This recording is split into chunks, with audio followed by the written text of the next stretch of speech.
Did you see that shit? MMA podcast. Hosted by mixed martial arts journalist Mike Strauss, aka Strauss21, and Chicago's number one underground comedian, Apollo Taj Mahal. Yo, Mike. What's up, bro? This is going to be the greatest weekend of all time because my dad is fighting Stipe Miocic. I mispronounced his name. Yeah, UFC 226 is Saturday, but man, I mean, we have so much to talk about. Of course, TUF 27 finale is Friday, PFL 3 is Thursday, so we have 3 straight days. We forgot who coached on TUF 27? Yes, Bay Stipe. and Daniel. Yeah, and it's, it's a champion versus champion fight, but it is fair to point out that only the heavyweight title is on the line. We have so much to talk about, man. 226, the TUF finale, PFL 3, all the hot topics. We have 4 interviews. We have Bellator 202's Gerald Harris, undefeated LFA featherweight Jake the Grinder Heffernan, Steven Peterson, who fights Friday night on the TUF finale, and of course Max Griffin. He fights Saturday at 226. So let's get to it. We appreciate all the love and support, guys. Whatever platform you're listening to us on, just keep doing it. You can also like and follow the podcast on Stitcher, Google Play, YouTube, TuneIn Radio, iTunes, or the DidYouSeeThatShit.com website. Follow us on Twitter as well, aka Strauss21. Apollo T. Mahal. Or give me an email at mike@DidYouSeeThatShit.com. Yeah, so guess what I'm hearing? What are you hearing? Fedor Emelianenko and Chael Sonnen may be fighting in Chicago around October, November, but it is said to be this fight will be in Chicago before the year is over. So I'm going to say thank you, Bellator, so much for answering every prayer I've ever made to you. I really want this fight in Chicago. I've never seen a Fedor fight up front and personal, and I have always dreamed of it. Well, you'll probably get to, man. I mean, listen, Fedor must really love Chicago, Fedor and Scott Coker, because, yes, I mean, this will be the second time Fedor has fought in Chicago under the Bellator umbrella, but remember, he also fought Dan Henderson at the Sears Center under the Strikeforce banner, so there has to be something more than meets the eye going on there because, I mean, a superstar like Fedor, when he fights in the States, it usually is spread around, but every time he fights in the States, it is in our city, which is just it's an awesome fucking thing. It's the pizza. So UFC 226, man, your dad fights. Yeah. What's the thing you're looking forward to the most besides Stipe and DC? Well, so I have been so focused on Stipe in DC, I have forgot about how great this card actually is. Super stacked. Because for me, honestly, you could just throw a bunch of really good fighters on here, and I would have been happy. Mm-hmm. But the fact that not only you have Max Holloway versus Brian Ortega, holy cow, Francis Ngannou versus Derek Lewis, that's an explosion waiting to happen. You got Gokhan Saki making his second trip in the octagon. And last time he was there, he was getting pieced up until he hit one crazy punch and knocked that guy clean out. Mm-hmm. And I've really wanted to see Gokhan Saki fight MMA for a long time. And the fact that he is now, it's even more exciting to me. And then on top of that, if you can't afford a pay-per-view, the prelims are even out of this world. Are you kidding me? Paul Felder versus Mike Perry? Mm-hmm. Max Griffin is fighting on the prelims? This is insane. Yeah, it's crazy, man. I mean, the whole Paul Felder, Mike Perry, how that even came to be, we'll get into that in more detail later on. But yeah, man, you really nailed it. I mean, Max Griffin, we'll have an interview with him later on, but he fights Curtis Millender on the prelims. It is a really good card the whole way through. You mentioned Gokhan Saki is finally fighting Khalil Roundtree. That's a fight that was supposed to happen a while back. Injuries postponed it, but here we are. We're going to give you our main card picks, and well, we might as well do that right now. Let's start with the aforementioned Gokhan Saki. He is 1-1. He goes against Khalil Roundtree, who is 6-2, and thought you might like to know that Khalil Roundtree is a plus 130 underdog, and Gokhan Saki is a minus 160 favorite. This was of early Tuesday morning. I think the only reason that you would give Gokhan Saki the edge in this fight is because he is such an accomplished striker and kickboxer. I think he's going to win only because he just has such power, and his stand-up is just out of this world. But Roundtree could, if he can take him down, that could be a weakness. I like Roundtree to win this fight. I mean, he just looked fantastic 2 fights ago against Paul Craig. And he is a guy that has continually looked better and better. The knock on him used to be conditioning. He seems to have that figured out. And I think that Roundtree is going to beat Gokhan Saki. Then we get to Anthony Showtime Pettis. He sports a record of 20-7. He is going against Michael Chiesa, 13-3. Michael Chiesa is a -160 favorite to Anthony Pettis' +130. I like Chiesa. I just think he's too big. He's too tall. Man, I didn't realize how big of a dude Chiesa was until I got a chance to stand next to him. He is taller than me. He is a tall dude. And Anthony Pettis is not small by any measurable standard, but I just think Chiesa, his trajectory is a little bit higher than Pettis' at this point. So I'm going to go Michael Chiesa here. I picked Michael Chiesa as well. Right now, Michael Chiesa, it just feels that he is on the upswing of his career, and Anthony Pettis is kind of on the down. Then you have Francis Ngannou, 11-2, going against Derek Lewis, 19-5. Derek Lewis is a +290 underdog. Ngannou, a -380 favorite. Francis Ngannou is probably the scariest dude I've ever seen in my entire life. If he came up behind me and said that I need to give money to Africa, he gets that money. He just looks at me, he's just, you give money to Africa. I go, you have whatever you want, you giant man. Do not do things to me. Plus, he's so nice, you just want to give it to him anyway. No, it's mainly the fear. But Francis Ngannou, I'm going with him only because I think that he is just too big and too strong. And Derek Lewis, who I consider him a fighter. That's what I consider him. He just has heart. He fights. He goes out there, puts it all on the line. But I do not know if he is skilled enough, because they're both not crazy skilled, in my opinion, in MMA, in all aspects of MMA. But both of them have power. I just think that Francis has a little bit more power, and Derek Lewis is going to want to scrap with him. Well, I like Lewis to win this fight, but I do agree with you that Derek Lewis is a fighter, and this is going to be a dog fight. And usually the fighter wins the dogfight. So I just think Lewis is going to find a way to get this done. We've seen him dig deep and come back to win. And, we just haven't seen Ngannou dig deep. And I think Lewis will, and I think he'll win. Then you have Max Holloway, the featherweight champion, boasts a 19-3 record. He is a -160 favorite going against the challenger Brian Ortega, undefeated 14-0.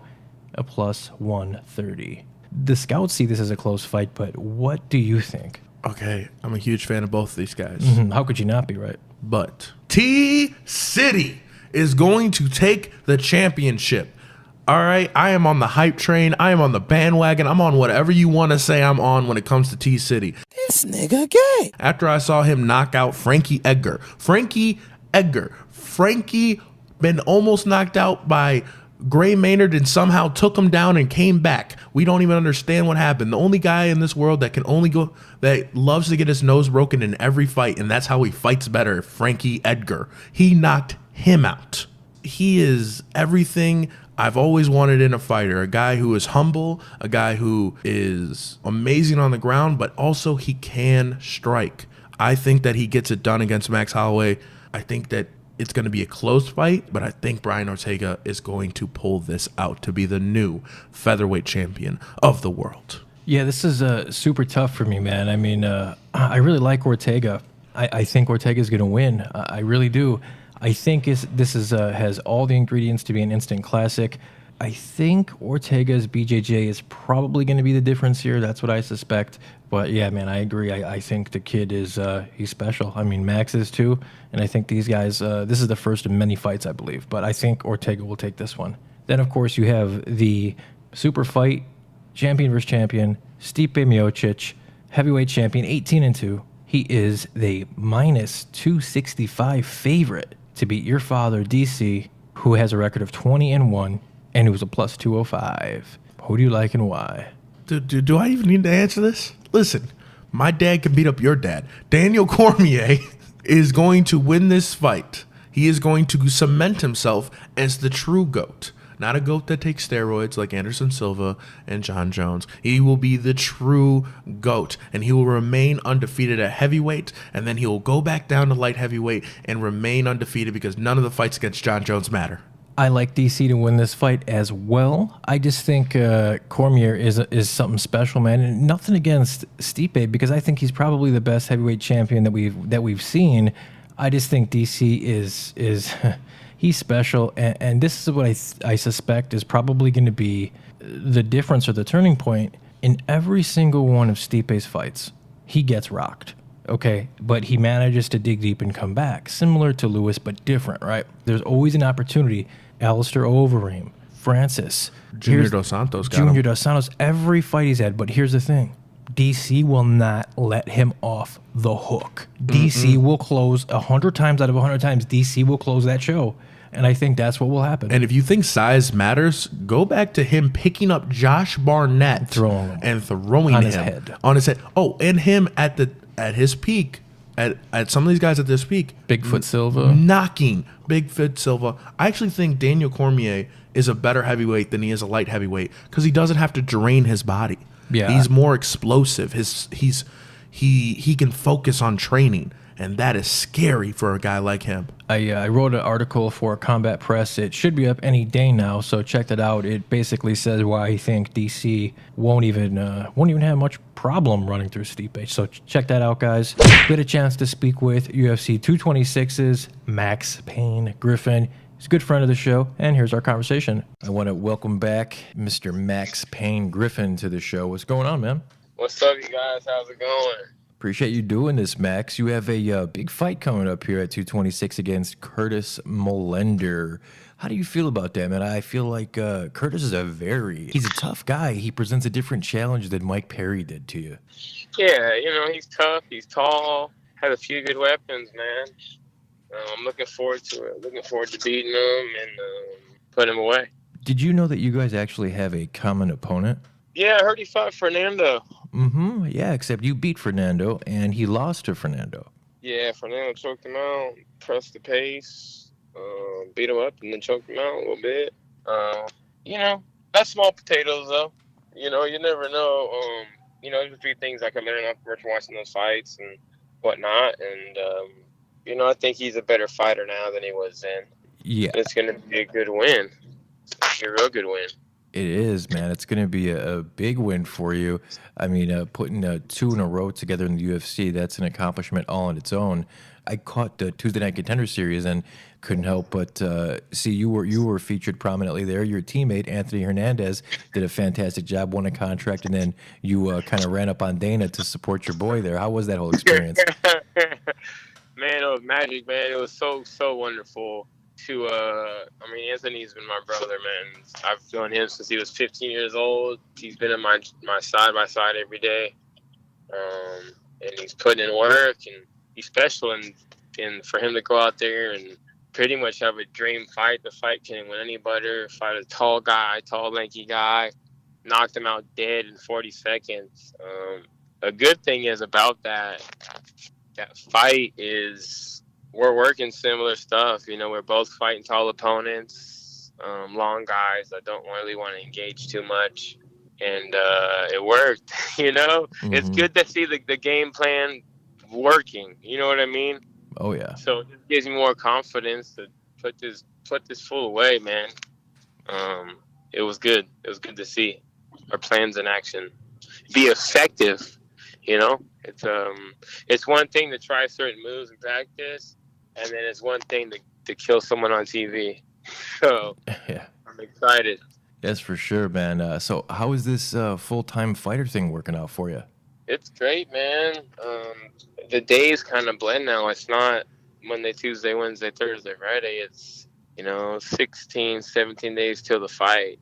30 days, 29 days. Mm-hmm. It's a different mentality I have, that everything I do is for the fight instead of, it's the weekend now. Now I get to relax. Now I get to, go out. No, it's every day I'm, making progress, improving, sharpening my tools, getting stronger, getting more educated.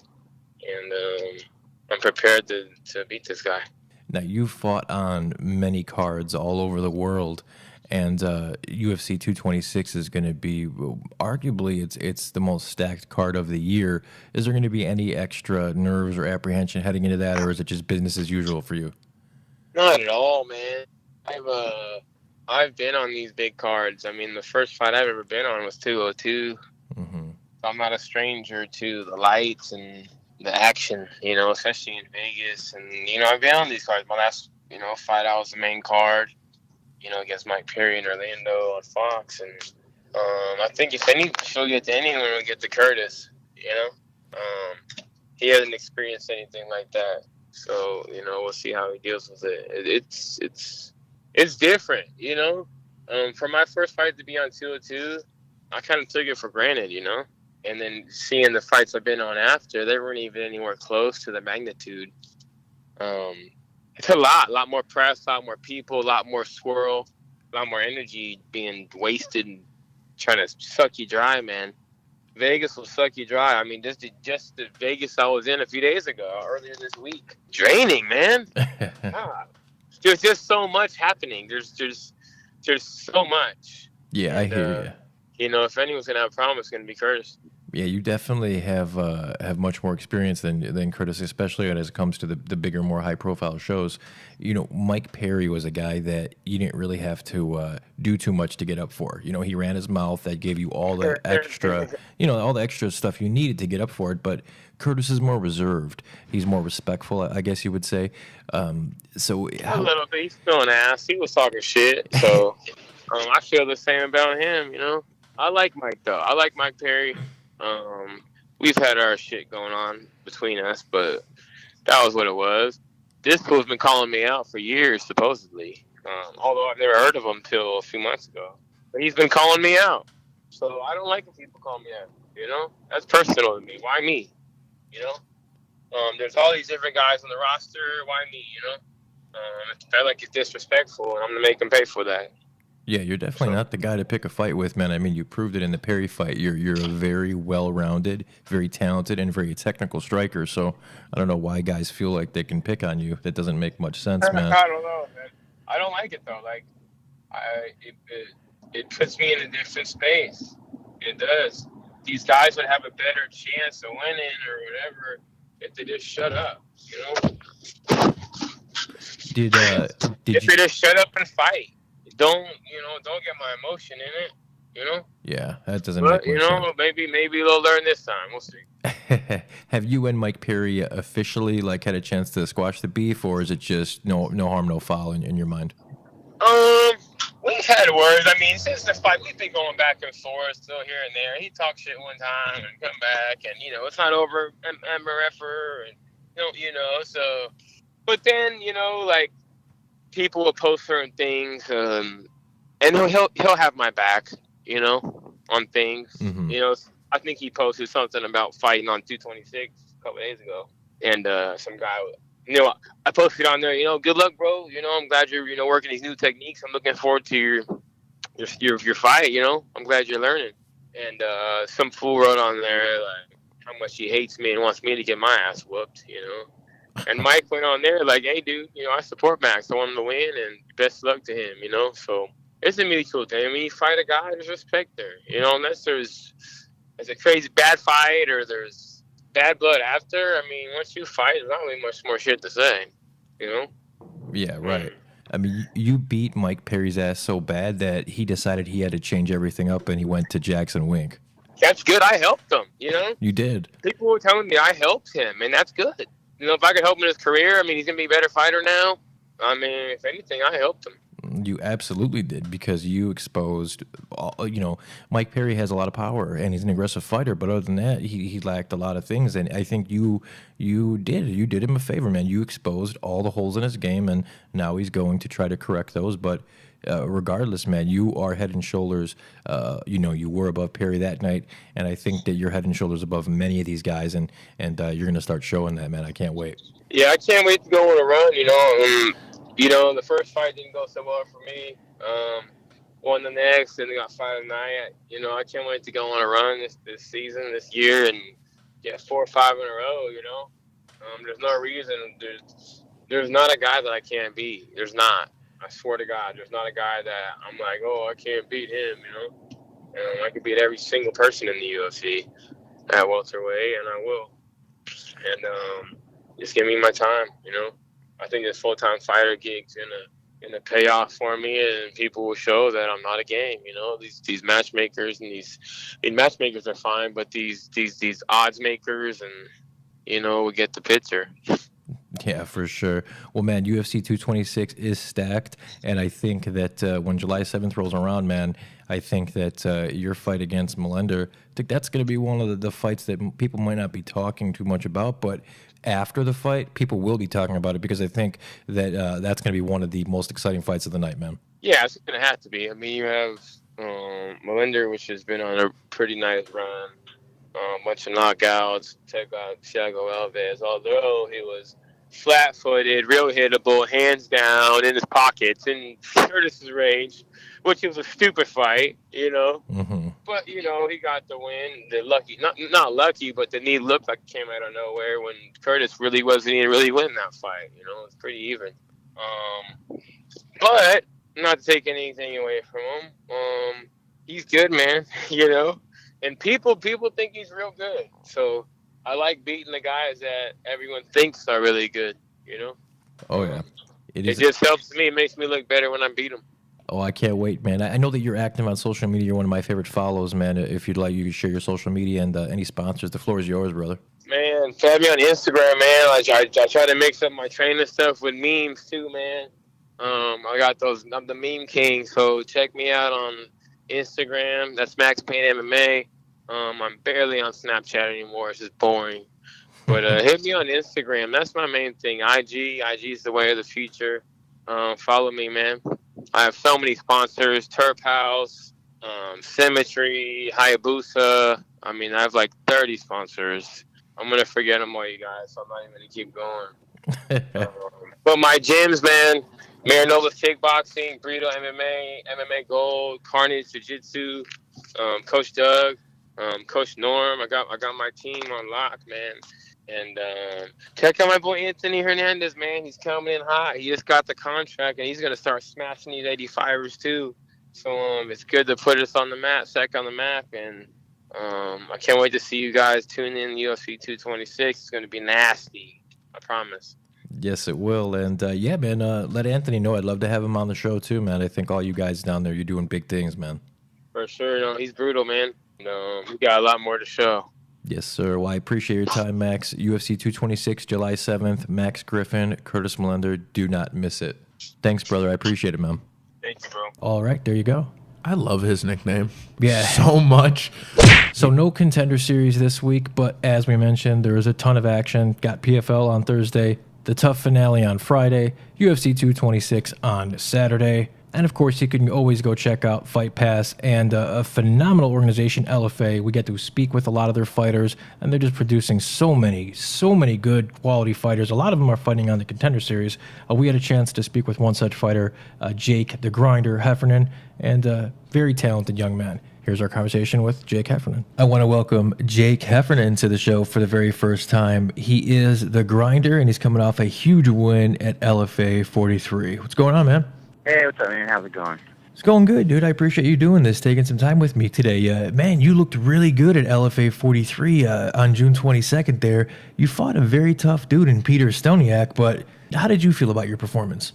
I never want to be considered that guy that just has one game plan and always fights the same exact way. So going into the fight, I had a plan in my own head of striking with the guy a little bit just to kind of prove that I could. And then to kind of take him down, and then kind of beat him up, and then I just felt so comfortable throwing down with the guy that I ended up staying on the feet longer than expected, and I think it confused him. So I think I did actually extremely well for the fight, and I think it surprised him as well. Yeah, I thought you looked very well, man. You look like you're a complete fighter. You look like you're growing every time we see you. How's training been? It went really well. My fight camp was like the exact right amount of time where I was peaking at the perfect time. My striking coach, Matt Wall, and me saw each other almost every single day to hit pads and like game plan for this fight. So it went really well in that aspect, as well as like my weight cut was for the first time in a long time really good and easy. So I didn't have to like concentrate the whole entire last week of camp on cutting, and instead I got to still strike for a couple of days, and then I only had to cut for like 2 days, so that was nice as well. Has that been an issue in the past, having like difficult cuts like last minute? No, never last minute. My cuts have always been very professional. I just usually cut a larger amount of weight. I'm not really sure if it's through, just stress of fight camp that I ended up retaining more weight than usual. But this camp, I guess my life has just been a little bit more under control bill-wise and family-wise. I just got engaged. My son's a little over a year now. And then I'm just working all the time. So I think my life just got comfortable, and so my body kind of took to the camp much easier. So I was able to cut easier. But no, I don't ever have trouble cutting. I usually just cut larger amounts, basically. Would lightweight be in your future, or do you plan on staying at featherweight? I'll stay at featherweight. It was easy to make the cut, and I mean, there's no reason for me to change what's not broken, you know what I mean? I mean, if anything, I could probably drop down into the 35s if I really wanted to, but I like the 45 ranking system. It's got a lot of guys in it, so I don't have to chase down opponents. So definitely I'll be sticking with 45. And you're on a 9-fight winning streak, man. Do you even remember what it feels like to lose? Man, it's funny. Even though I do the MMA fights, I still do some super fights every once in a while, and so I did lose a super fight recently, a couple months ago. I got triangled in 30 seconds. So I definitely know the bitter taste of the losing for competition. But MMA wise, it's definitely been a nice ride thus far, being that it's on a 9-fight streak since my last amateurs till now. So it's definitely fun, and the taste of losing is far from my mouth from MMA for sure. Yeah, I hear you. What do you do for fun? What do you do to unwind? Or do you like to go out to the club, or are you like a video gamer? What do you like to do? Man, actually, I have an extensive DC comic book collection, and I watch all the DC shows on Netflix. So I'm actually super into the comic book scene. I keep track of all of the different storylines for mainly DC, but I also follow Marvel as well. But I guess I'm just a little comic book nerd when it comes down to it. Apart from hanging out with my son every day, I'm reading comic books and then training mixed martial arts. That's super cool, man. What's your favorite? Give me 2 or 3 of the best DC shows on Netflix. I love The Flash. I was actually just watching it before I'm talking to you. I like the Green Arrow as well. That's a fun one, just because it's been running for so long. I guess those are probably the only 2 TV shows for DC that I watch. But after that, my favorite comic book is The Flash, and then I'm actually just now breaking into a bunch of different Dark Knight series of Batman. I like those. Those are my 2 favorite superheroes. So. Were you always into comic books growing up? I was into comic books pretty much my entire life. My dad had a little small comic book collection when I was a kid, and then I started collecting when I was younger, and then actually stopped when I was in my teenage years. But then once I turned 22 or 23, I was like, man, this is fun again. So I started collecting again when I was about that age, and now I have 2 book cases filled with comics. So. Very cool. Do you have them all in cases and everything too?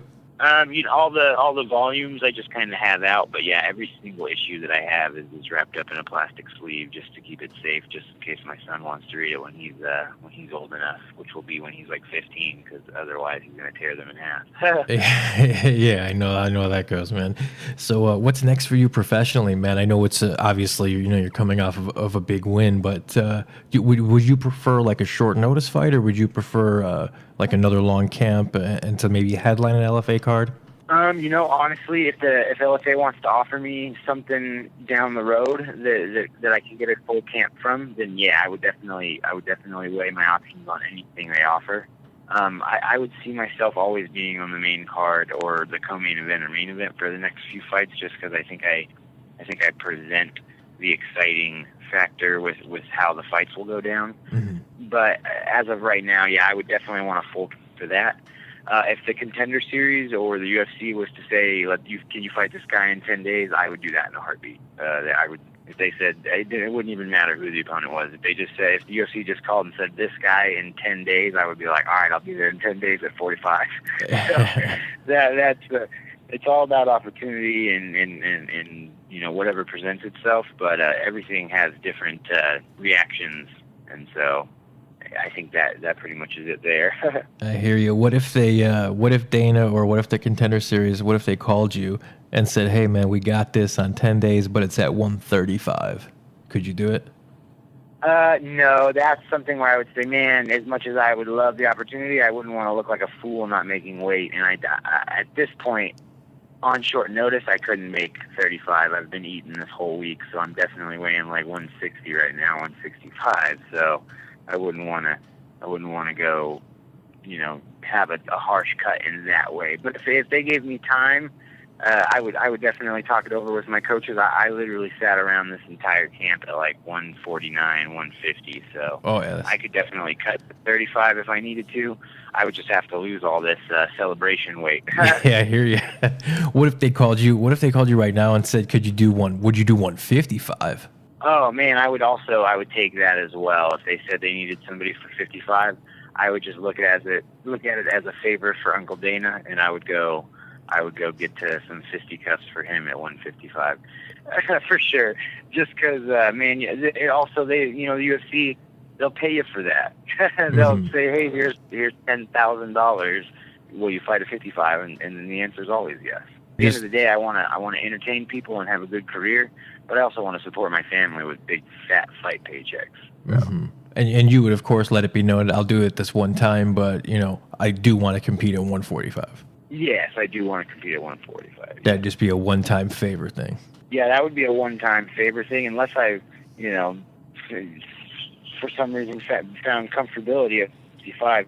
And then if I go in there and I mash a 55er, and then they're just like, hey, you want to do another 55? Then I would be like, all right, I guess I'm a 55er and a 45er now. Just for the UFC, though.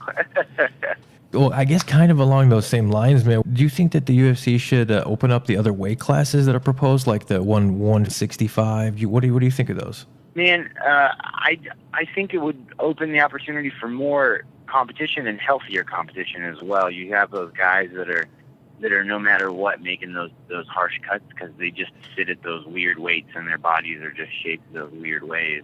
So I think it would just, if anything, help the guys that would compete better at those different weight classes. So I think it would be nice to add them. I wouldn't mind if there was like a 165, a 175, and then maybe even somewhere in there like a 160 or something like that. But like I said, even giving any of these guys a little bit more of an opportunity to not have these really big giant cuts that are killing them every time, I think would present much better fights. So, yeah, I agree with that for sure. Yeah, I think I definitely do too. I think it's long overdue. I think we'll see it, and I just don't understand why it's taking this long. There's money to be made there, so who knows? But, man, I appreciate you doing this. I know that you're busy with training and everything. I always like to give fighters a few minutes to shout out your sponsors, teammates, whatever you'd like, man. Oh, man, so I just want to thank Houston Spine and Rehab. They actually saw me right after the fight and tuned my back up and cracked my neck and got me all back to normal after the fight. I did beat him up, but he landed punches as well. There's Venom. They sponsored me for this fight. I wore their fight shorts for the fight. G Fuel, which they were on the front of my shorts. That's an energy supplement, helped me out with pre-workouts for this camp, and then just sponsored me altogether. There's Sky God Productions. There's Bayou City Tattoo Shop. There's Vinnie Vincent Real Estate. There's CLM Equipment, Fight Smarts, which is my web design company. They actually put my banner together, do all my media work, and then they created my website as well. And then apart from that, there's Loaded Pistol. They made my shirts for this camp. They're the ones that made the Jake the Grinder shirts, the white ones that I had on TV. So they helped me out a lot there. Gave me all my shirts to sell as well. So big time sponsor there. And then there's also Inked and Muscle Gang, which is another clothing company as well that supplies me with my lifting equipment, basically. So other than that, though, I think that's pretty much it. Other than my Gene Gracie Bahadur Woodlands, if you want to come train, look us up. And that's it. Awesome. Well, I appreciate your time, man. Hopefully we'll get the opportunity to speak again next time you have something lined up. Yes, sir, man. As soon as I get something lined up, I'll let you know. Sounds good. Appreciate it, brother. Take care. You too. All right, there you go. I wish him nothing but luck. So TUF 27 happens Friday, kind of sandwiched in between the PFL and UFC 226. Shout out to Violent Bob Ross and Steven Ocho Peterson. We will play the Peterson interview later on, but both of those guys are on the prelims. They're a friend of the show, so best of luck to them. Let's quickly just give our main card picks here for the TUF 27 finale. Here we go! You have Julian Marquez, 7-1, going against Alessio Di Chirico. He is 11-2. Who do you like?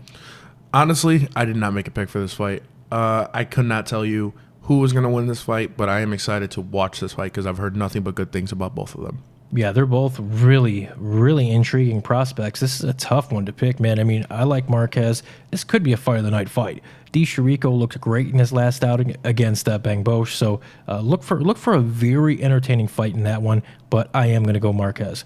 Then you have Roxanne Modafferi, 21-14, going against Barb Honchak, 10-4. This will take place at 125 pounds. I like Barb Honchak. I just think she is better. I mean, plain and simple, I just think she is a better all-around fighter than Modafferi is. I think Modafferi's jiu-jitsu is probably a little bit better, but I think that Honchak is enough of a veteran to escape those positions, so I'm going to go Honchak. I put a question mark, and I also picked Honchak. So I didn't know at first, then I went and thought a little bit. I don't like to look at records, but having 14 losses on your record does kind of look a little alarming to me. And I think Honchak is just overwhelmingly better everywhere she is except the ground. I think she can keep the fight on her feet for the win. Then you have Alex Caceres against Martin Bravo. I'm going to go Martin Bravo. I just think Martin Bravo is... the kid has a chance to really make some noise in this division. I believe that as well, but I am a bandwagon fan of Alex Caceres. Bruce Leroy. Dude, I've been a fan of him since The Ultimate Fighter. I have no objectivity when it comes to this man. I can't tell the truth. I think he's going to win. I don't know how, and honestly, I could be very, very wrong. Another Ultimate Fighter fighting in the main event, Brad Tavares, 17-4, going against the highly touted Israel Adesanya, 13-0. I like Adesanya. This is a big step up for Israel Adesanya, though. Brad Tavares is a tough dude. Trains out of a fantastic camp there in Vegas, and he's hard as nails, man. He's going to bring a fight to Adesanya that I don't think Adesanya's seen, but I'm on the bandwagon. I think Adesanya will win.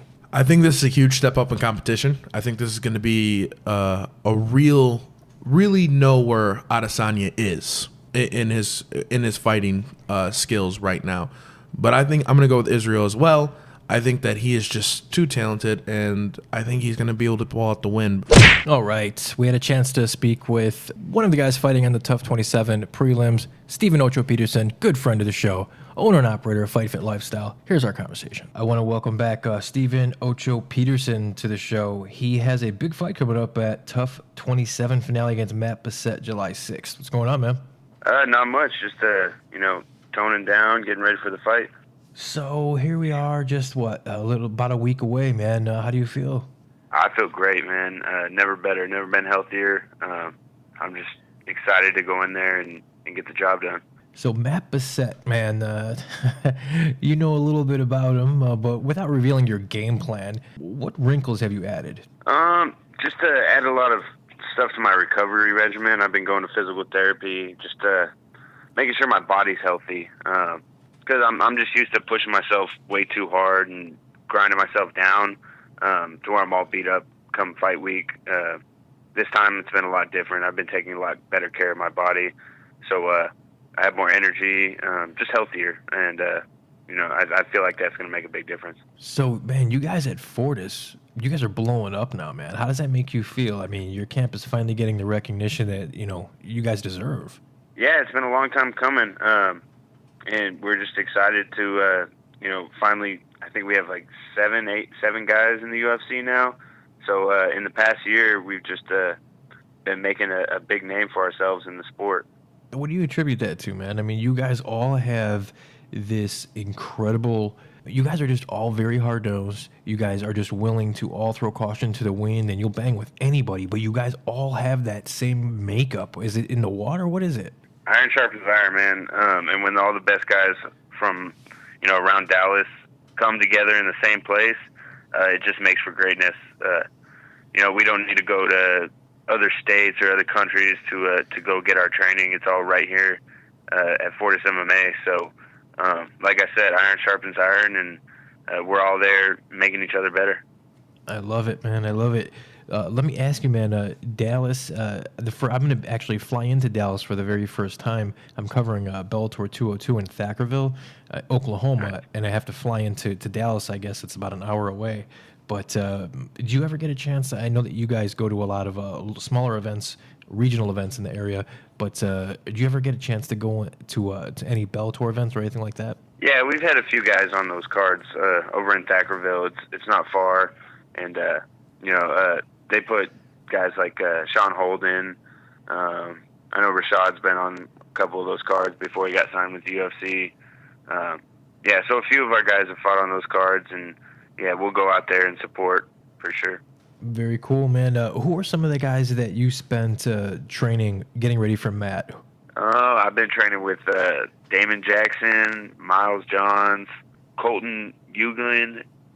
We got a ton of lighter weight guys. It's hard to name them all, but tons of high level lighter weight guys. So lot of great looks to mimic Matt, and feel great. So you probably put on one of the most, in my opinion, it was like the highlight of the Contender Series last season, man. But now seeing like this show's really taken off, man, taking a life of its own. But having competed in that first season and having competed in such an amazing fight, I don't know, what does that mean to you? I mean, because this show is really, it's amazing now.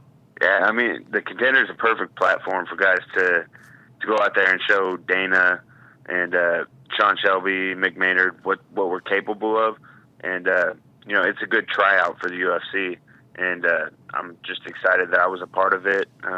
Obviously, I wish I would have got the W, but put on a great fight and ended up getting a contract in the long run. So, I'm proud to be a part of it. The TUF 27 finale, man. There's two different the cages that the UFC uses, right? They use the bigger one and the smaller one. Is that going to affect you at all, being in the smaller cage? I like a small cage. That just means my opponent can't run from me. And I like to go in there and bang. So the smaller the cage, the better. Shoot, if it was 5x5, I'd be happy with that. How's the Fight Fit lifestyle coming? How's the business going, man? It's going great. Just working on perfecting our gear. We got some good boxing gloves, shin guards, MMA gloves. And since my last fight, I used that bonus, went and bought a cryotherapy machine. And so now we've been offering cryotherapy at one of the gyms I train at called The Den in Allen, Texas. And, it's just taking off and blowing up. I saw that on, I think it was on your Instagram or your Twitter, one of your feeds there. I saw the cryotherapy machine. Have you had a chance to use that yet? I think I saw you actually in it, if I'm not mistaken, right? Yeah. I use that probably 4 or 5 times a week. Whenever I go through a real hard training session, I hop in there. Basically gets the inflammation out of your body, and so you can start healing quicker. And do you use CBD and do you use all the other means of recovery as well? Massage therapy, acupuncture, just whatever's available to me. Okay. Have you ever tried the CBD? Yes, definitely. CBD is a great alternative medicine. I'm all about the all-natural healing, so I'm all for it, and it's great. Yeah, it's amazing, man. It just seems like within the last, I want to say maybe 4 or 5 years, it's like you're seeing all these different alternative means of recovery, and I think it's going to lead to better fights all in all, man. I really do. So let me ask you, man, you're just about a week away from the fight now. You mentioned at the beginning of our conversation that you're kind of whittling your way down. How's your weight looking? How much more weight do you have to go? My weight's on point, especially at featherweight. Weight's never going to be an issue. I could take a fight on a week's notice, and I'll make weight just fine. So, yeah, that's not going to be a problem. I don't even fight, but it pisses me off when people miss weight egregiously, 4, 5, 6 pounds, man. I mean, you're a guy that isn't going to miss weight no matter what. You're going to, you cut off a leg if you got to, right? I mean, does that make you mad? I'll end up in the hospital before I miss weight. So, like, when you see people miss weight by 7 pounds, doesn't that piss you off? Yeah, it's very unprofessional. And those guys, especially when it happens, if it happens once, it's like, okay, maybe something happened. Maybe, there's a reason for it. But if it's a reoccurring thing, you definitely got to go up a weight class. You can't, it's just bad sportsmanship. Yeah, it definitely is. I mean, I think, and you mentioned weight class, I think by adding the other proposed weight classes, I think that could maybe alleviate some of the missed weight opportunities too, Oh, definitely. But, I mean, I don't know much. Ask my wife. She'll tell you that I don't know much, But I appreciate you doing this, Steven. I know that you're super busy, especially just about a week out from the fight here. I always like to give you guys a few minutes, shout out your sponsors, teammates, whatever you'd like, man. Yeah, appreciate it. I want to give a shout-out to all my team at Fortis MMA, my coach, Saif Saoud, my boxing coach, Tony Mack. I want to thank my sponsors, Hutchins Barbecue, Knuckle Up Tattoo, Fight Fit Lifestyle, Urban 8 Food Court, and Kodiak Contracting. Give me a like on Instagram at 8ocho08 and facebook.com/OchoNation. I appreciate it, brother. Yeah, anytime, Mike. Appreciate you having me on. There you go. Good dude, man. That dude is awesome. I'm so happy he has his opportunity in the UFC. Another good dude we had a chance to catch up with, Brandon Gertz. We're not going to play the interview. I just wanted to let everybody know I did speak with him. The shoulder injury that he's recovering from, he's a little bit ahead of schedule. He hopes to be back in the Bellator cage before the end of the year. So maybe, who knows, maybe on that Chicago card, right? Oh, if he's on that Chicago card? That'd be cool. Yo, it's going to get turned. Oscar De La Hoya signs Chuck Liddell and Tito Ortiz to Golden Boy Promotions, and they will host Liddell Ortiz 3 on pay-per-view later this year. So you're not a fan.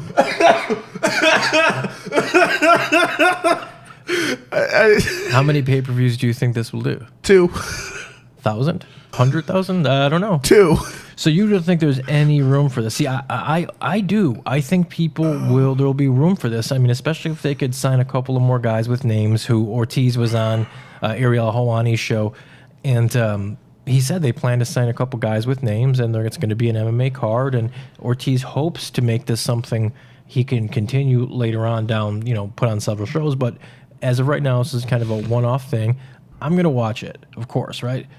But I think if it's done right, I don't think it could be sustainable like a Bellator, a PFL. I don't think it needs to be sustainable in order to be considered successful. So when you told me the rundown today, I immediately start chuckling at that, and I thought you were going to take it out, but you didn't. Okay, here are the facts. I don't care about this fight anymore. Tito Ortiz can't promote a fight to save his life. He is the worst trash talker I've ever seen in my life. Every time I hear him trash talk, I cringe. I'm going to buy this fight for the one simple fact that I will actually, I'm not even going to buy this fight. I will bootleg this fight for the one simple fact that I will be excited to watch Chuck Liddell knock him out yet again, and then watch Chuck Liddell of his old age fall in the cage tired. Why are we doing this? Shame on you. Some fight game merry-go-round. Justin Gaethje, Ally Quinta, James Vick, Paul Felder, and Mike Perry. Well, how are they all connected? Well, as you know, Justin Gaethje was supposed to fight Ally Quinta, the main event at UFC Lincoln. Well, Ally Quinta pulls out of that fight, so they're looking for a replacement for him. In steps James Vick. Well, you might recall James Vick was supposed to fight Paul Felder. It's okay, Paul Felder just doesn't have an opponent anymore. Well, have no fear, because Yancy Medeiros gets hurt, and now Mike Perry needs an opponent. So guess what? Paul Felder now moves up to 170 to fight Mike Perry. It is really a big clusterfuck, is what it is. At the end of the day, Apollo, everything seemed to work out for all these fighters. I have a theory. Paul Felder hurt Yancy Medeiros on purpose. I can't prove it, but he did it. Somehow, some way. No, I'm joking. But why does this whole scenario seem like a Good Will Hunting equation of how everything connects? This seems like the craziest conspiracy theory in the making that came true. And to piggyback off that, Volkan Ozdemir's pulled from UFC Hamburg. He's pulled to fight Alexander Gustafsson at UFC 227. And then in steps Anthony Lionheart Smith, who will not get his wish to fight in UFC Lincoln because he will face Shogun now to headline UFC Hamburg. Bellator announces plans for Bellator 204 in South Dakota. Darian Caldwell, their bantamweight champion, he is going to move up to fight Noah Ladat at featherweight. Also on the card, James Gallagher is fighting promotional newcomer and friend of the show, Ricky Bandejas. We had a chance to speak with Ricky. We'll play that later on, maybe on the next episode. We will play the conversation we had with Gerald Harris right now. He is a fellow stand-up comedian and fighter, and I know you really enjoy talking with Gerald. Yeah, we're charters. I want to welcome back my man Gerald Harris to the show. One of my favorite guys to talk to, and always entertaining. What's going on, man? What up? As you can see, always busy. It's all good, man. I appreciate you doing this, Gerald. I know that you're super busy, you're a family man, as I am here, but you're a multitasker, which is one of the hardest things in the world, actually. But, man, a lot to talk about, man. You just returned to the sport after a little bit of hiatus here at Bellator 198 in Chicago. Came up on the wrong end there, but you're right back at it, man. You're going to be at Bellator 202, except this time you're going to be fighting at the more appropriate weight of 170. No, not the more appropriate weight. That's not a better weight for you? No, man, I thought it was. I originally dropped to 170 because I fought a 70-pounder, two 70-pounders that bumped up to 85, and I just was like, man, maybe I should drop, and it was a horrible idea. I hate fighting at 170. Is that because mainly the weight cut? Yeah, 100%. And the guys, I mean, it's not an advantage. I mean, the guys are fast, they're strong, they're in shape. Nothing against 85-pounders. It's just better for me to fight at 85. It's more comfortable in my body. I'm a little heavier than I was when I first started my career, about 10 pounds heavier. It's just, man, any fighter can tell you, man, those cuts they're just brutal, man. They're tough. Yeah, the weight cuts are never fun. One of my favorite things about you, Gerald, is that you're outspoken and you're not afraid to speak your mind. So you know what, man? That's a man after my own heart there. I'm unapologetic, and so are you. I love it. You've been outspoken on this weight cutting thing, man, and basically you're not a fan of people just not manning up and making weight, right? Yeah, man, because I've been cutting weight my whole life, and it's part of the process. I don't complain about it. I'll explain it and how hard it is and how bad it is, but I won't complain. You know, I'll whine a little bit, like, you know, when it gets close to making weight, but it's my choice. So I'll tell you this, the only thing that sucks is for guys that are what we call in between weights. Imagine a guy that walks around at 195. You know what I'm saying? Mm-hmm. Naturally, 195, out of shape. What does he do? Go 85 and he's going to be really small? Because this is what people don't understand. When a guy says, I cut 40 pounds, you didn't cut 40 pounds. You were out of shape, you got in shape, and then you cut 15 to 20 pounds. You understand what I'm saying? Mm-hmm. Yeah. Yeah. So, no, you didn't cut. Like, I was 215 when I started camp. What? Wow. So, I was 215 when they called me for the Bellator fight. That's why I hesitated to take it. Oh, wow. Man. Yeah, man, so it took me back to my wrestling days. You know, I know what to do. I know how to make weight, and I felt great the next day. But I'll tell you this, and this is what pisses me off the most is I know you have doctors and specialists and people who watch the sport, but nobody knows how it feels to make weight unless you've done it before. And that's one of the things I wanted to talk with you about, because that tweet that you put out made a lot of sense, man. And, you know, that Darren Till video that came out about him almost, you know, I couldn't see, and his people were pushing him. And what you said was, and I'm paraphrasing here, but what you said was, listen, if anybody who has a problem with watching that has never cut weight, because that shit basically goes on all the time. Because that ain't shit. I mean, honestly, we go through that, but no, he cut it the wrong way, putting all them clothes on. That's actually a joke in the wrestling world. The guy that doesn't know how to cut weight puts on a sauna suit and a hoodie and he's falling on the treadmill. We're just like, dude, that is self-inflicted pain. That is me my freshman year. You waited till the last minute to cut weight. Period. There's no other excuse. He had 8 weeks to make weight. You're the headliner in your hometown. And making weight is a huge part of fighting. Oh, man, that was by far the funniest thing I've heard, because that is so true. Yeah, I don't need all that stuff. You know, I put all that on when I'm done cutting and I'm just laying there. I'll put on a hoodie and I'll just lay there and sweat. But you don't work out with all that crap on. No. And something else I found out about you, and now, like, it hugely makes sense. I'm a stand-up comic. I found out that you have done some stand-up comedy. yourself, which was insanely interesting.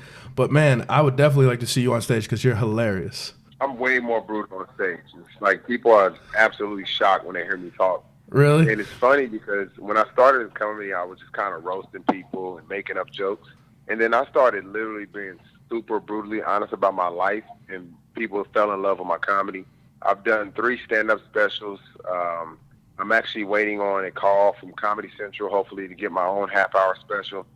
But I even sent Joe Rogan a clip, and he really liked it. And it's something I can do. I can walk on the stage, and I can stand up there for an hour and just go, man. I love comedy. Is most of your stuff just off the dome freestyle, or do you write a lot of it down? I'm a writer, but I only write an outline. I don't write the joke. I never write jokes. I write because it's so honest. I talk about my kids. I talk about my wife. I talk about my life. So all I got to do is write down, what the situation is. Like me and my son's argument. Mm-hmm. I know that story off the back of my, like the back of my hand. So I can rip that joke easy. Mm-hmm. Yeah, that's kind of what I do too. Yeah. Bullet points. It's the best way for me. I'll tell you my favorite joke. It sounds stupid. But I was playing a fart game with my kids at Walmart, and I shit on myself.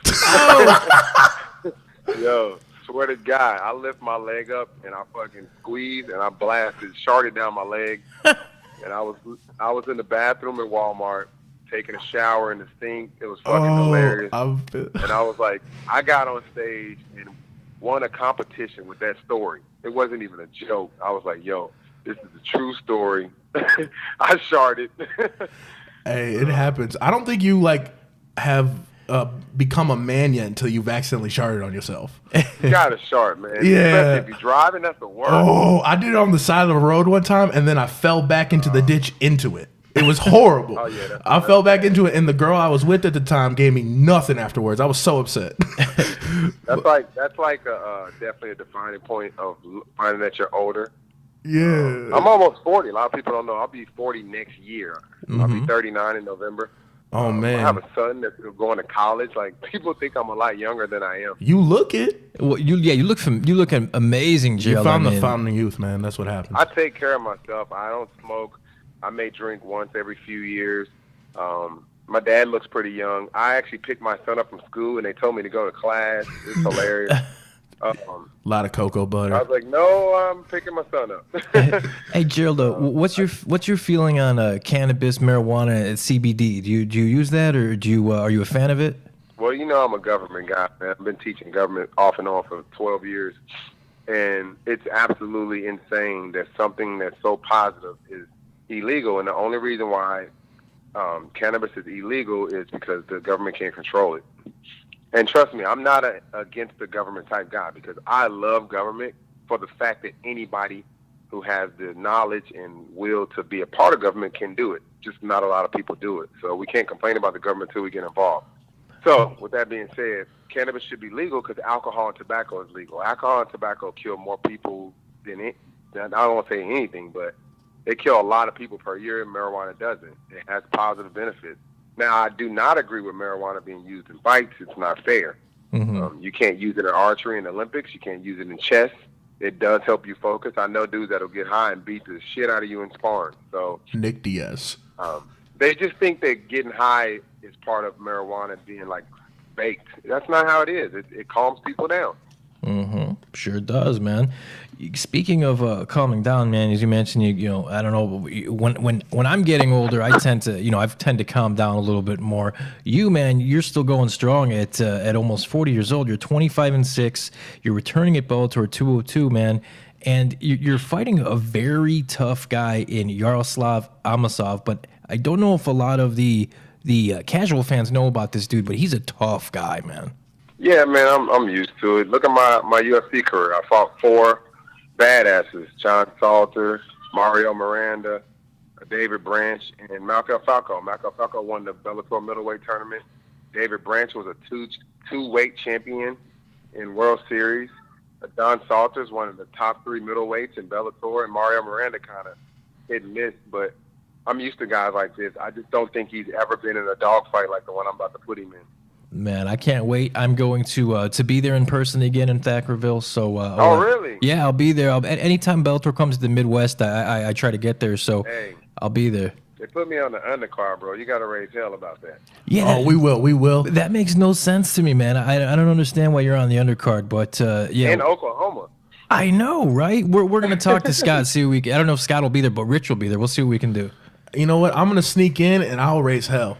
Don't worry. Man, do something, man. This is crazy. I ain't gonna publicly complain, but Yeah, that don't make sense, man. Allow us to do it. We'll do it for you. yeah. That's what I was throwing a hint. Well, Gerald, man, it's always a pleasure, man. You've always been good to me. I appreciate you taking some time with me. The floor is yours, brother. If you'd like to shout out your sponsors, anything you'd like, man.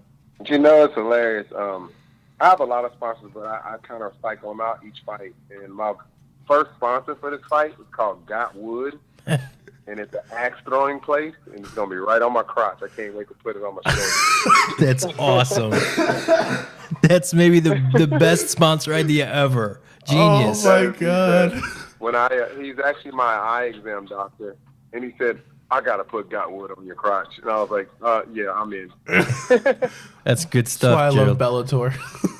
Well, man, I appreciate it, brother. And truly, I appreciate taking some time with me, man, because I know that you're super busy, and I know that it's tough when you got the kids and you're juggling a couple things, man. We have kids age 18 all the way down to our boy will be due in August. So soon after the fight, I'll be having my 8th child. So Congratulations. I'm an August baby. Do you know what day your baby's expected? it's just pretty much the first week in August. She's assuming it's going to be July. So when we met, she had 2 children. I had 4, and we had 2 together. Very cool. Well, congratulations, man. Children are everything, and you're going to have a Leo. So I'm a Leo. Leos are the best. So congratulations, man. Hey, and you got 3 on 3. Yeah, there you go. I think we got the whole damn zodiac sign in our house. Well, I look forward to 202, man. That's just about a month away, Gerald. And best of luck to you, sir. Thank you. Thanks for having me. Take care, man. And now you know. Yeah, the story about me, I'll tell a little bit later on Instagram. It's way crazy. PFL 3 happens Thursday night from Washington, D.C. Jake Shields is headlining the show against Ray Cooper. Let's quickly give our main card picks here.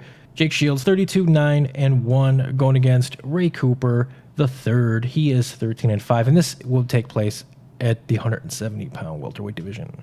So, I have never picked against Jake Shields in my life, even when he faced GSP, and I'll never do it again. For some reason, every time I picked against him, which I did against Stan Henderson and Mayhem Miller, he wins. So, I just tend not to do that.